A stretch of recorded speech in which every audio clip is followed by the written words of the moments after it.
తీసుకొచ్చిన మార్పు. At the same time ఆర్భాటపు హామీలు చెప్పట్లేదు అతను.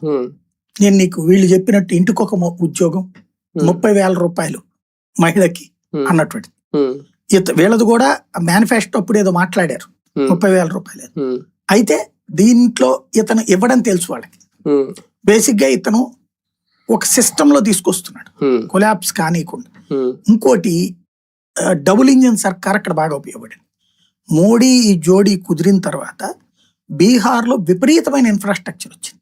హైవేస్ విపరీతంగా పడ్డాయి, మౌలిక వస్తువులు విపరీతంగా వచ్చినాయి, లాజిస్టిక్స్ విపరీతంగా వచ్చినాయి. ఇప్పుడే ఇండస్ట్రియల్ గ్రోత్ స్టార్ట్ అయింది, ఇంతకు ముందు లేదు.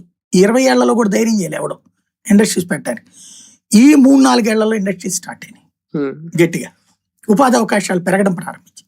దానికి తోడు నితీష్ చేసిన పని ఏంటంటే, చదువుకున్నటువంటి వాళ్ళు ఎట్లాగా అక్కడ ఉండట్లేదు, వాళ్ళు వేరే చోట్లకి వెళ్తున్నారు కాబట్టి చదువు తక్కువ ఉన్నటువంటి వాళ్ళందరికీ కూడా స్కిల్ డెవలప్మెంట్స్ నేర్పించాడు.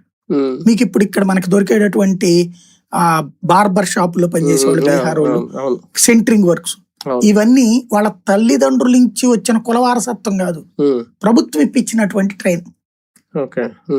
అలాంటి వాళ్ళు ఇప్పుడు దేశం అంతా ఉద్యోగాలు చేస్తున్నారు.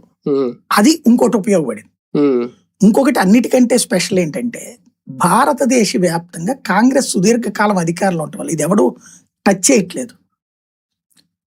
అసలు కీలకమైనది ఉంటుంది మీకు. ఇప్పుడు మన అవుట్స్కట్స్ నియోజకవర్గాలు ఉన్నాయి కదా, అనంతపురం జిల్లాలో, చిత్తూరు, ఇట్లాంటి ఏరియాలో ఏముంటది, 2 చోట్ల ఓట్లు ఉంటాయి. ఈ మనం ఇక్కడ మన వాళ్ళ మీద డిపెండ్ అవ్వడం కంటే కూడా, ఇక్కడ మనం ఏదో మేజర్ పార్టీ నుంచి సీట్ సంపాదించుకుంటే, అవతల ఈ బ్రోకర్లు ఉంటారు, ఒక వాళ్ళకి ఇంతని బేరం, నా దగ్గర 500 ఉన్నారు, నా దగ్గర 1000 ఉన్నారు, వాళ్ళే అది తెప్పించి ఇంతకుముందు ఇక్కడ ఓట్లు రిజిస్టర్ చేయించేసి ఉంటారు. ఒకప్పుడు ఏ కాంగ్రెస్ అధికారంలో ఉన్నప్పుడు అట్లా, కాంగ్రెస్ అధికారంలో ఉన్నప్పుడే ఆ పని చేసేవాళ్ళు.